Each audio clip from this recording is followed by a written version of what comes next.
People ask me about how I started dynamic meditation. And I talk a lot about the power of impulse, especially if you've been mulling over something. And, if we tie it all back to the idea of exploring yourself and trying to understand yourself and trying to identify and know yourself, right? Creating something is part of that process. And so I created dynamic meditation because I'd been mulling something over. And one of the things that I teach is to really, really notice, to go inside like we do mindfully, right? And ask yourself, what is it that lights you up? What is it that makes you feel like, oh, I just love this? And that can sometimes be how someone's dressed, or a sport, or a song. And even though it sounds superficial and light and like, no, duh, everyone loves songs, but no, there's certain music that makes us feel like we're super connected to ourselves. And that's what I call the process of sort of being really lit up, like bing. In fact, the other ingredient that I think of is just getting the chills. Literally, I'm not joking. Getting the chills, like you're talking about something, all of a sudden you get the chills, you feel goosebumps. That is a sign that you're hitting on something that's you. That is you. So you notice this. So again, there's super deep ways for us to find ourselves, and there's actually really easy ways. Getting the chills, feeling lit up. And the other thing I call is the clink moment, the moment where you're like clink. And the reason why it's not click, and we can say click too, but it's clink because you know how when you drop a coin somewhere and it goes clink, it's like right on the mark. So with dynamic meditation, in about 2005, I'd actually just recently separated out of a relationship, and I had a 5-year-old son. And I was starting a new life at that point. And, in times of transition, it wasn't actually a time of suffering for me. We've talked about sort of using the times of suffering or the times of transition to deepen our practice. This was actually a good moment for me and a liberating moment for me. And so that was one of the times where I was transitioning into deepening my practice because I was moving into a new chapter, a new phase in my life. And I spent a lot of time reading, listening. I was going to a lot of spiritual talks.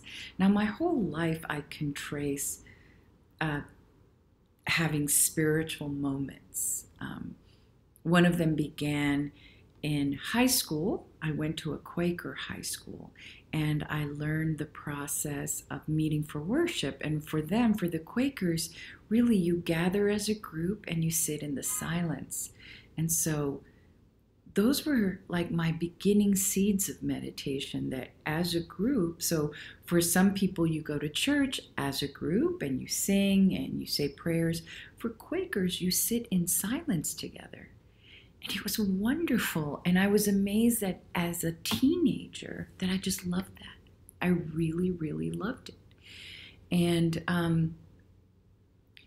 then, as time progressed, I'd always journaled, I'd always self-explored, and then I joined a Christian social justice group where we were, politically active and working for the disenfranchised and with the disenfranchised. So, throughout my life, I just, what I call, like, kept gathering spiritual experiences, different ones.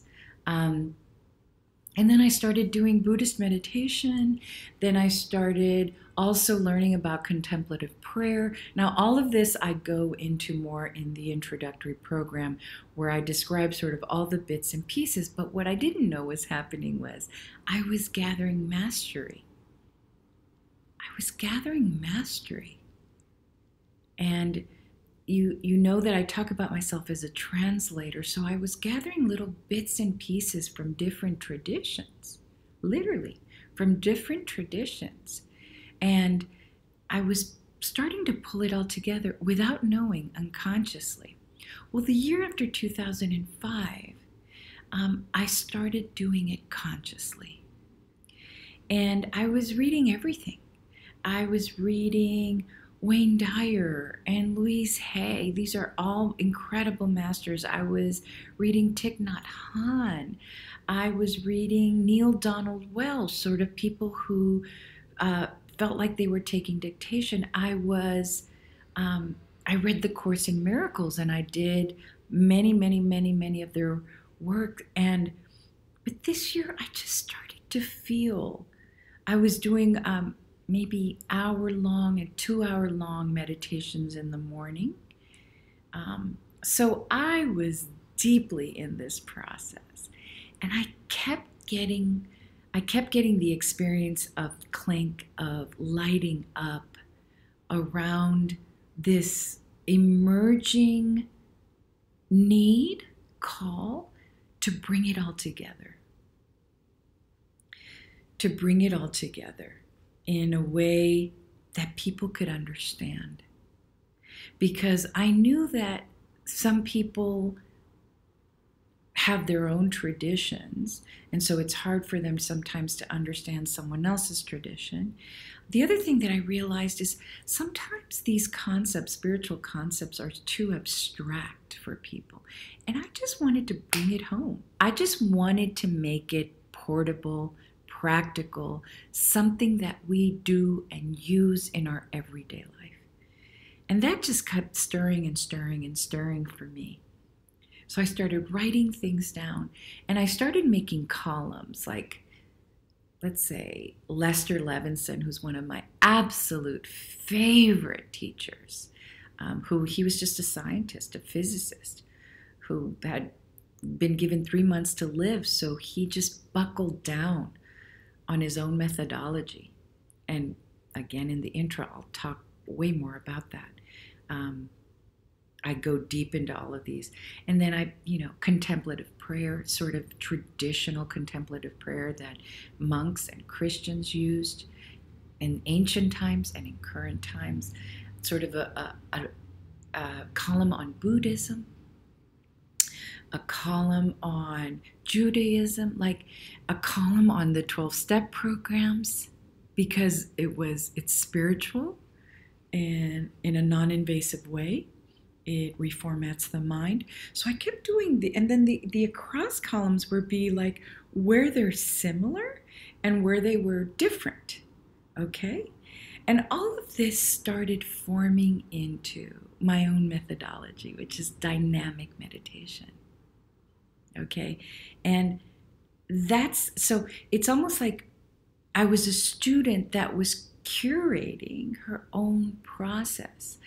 And my whole impetus is, how do I just give it to normal folks, even folks who might not have any religious, spiritual therapy traditions? Because one of my columns was psychotherapy, absolutely, as a form of self-exploration. Because across the board, in all of this, all of them say to reach our highest states. To reach our highest states, we have to know ourselves. Okay? And our highest states being the states of more peaceful living, more joyful living, more free living. Okay, so across the board, the main requirement is self-knowledge. Correct? And I use this, and you'll see this often in my talks. In Lao Tzu, who was a Chinese master, ancient, who sort of talked about the Tao, not sort of, created it, discovered it, explored it, said, to know others is to be wise. But to know ourselves is to be enlightened. And that is my driving force. So how do we know ourselves more deeply, but so that we can achieve higher states of living, which we're all after, correct? And that's how dynamic meditation was formed. And then in another segment, I'm going to talk about like how did I put together the naming it dynamic meditation. But really, this is what I did. The first part was unconsciously amassing experiences. And the second part, and that included spirituality, psychotherapy, becoming a clinical psychologist. And the second part, which happened pretty much after 2005, was this conscious awareness of creating something new from everything that I learned. And that is dynamic meditation. Okay, thank you.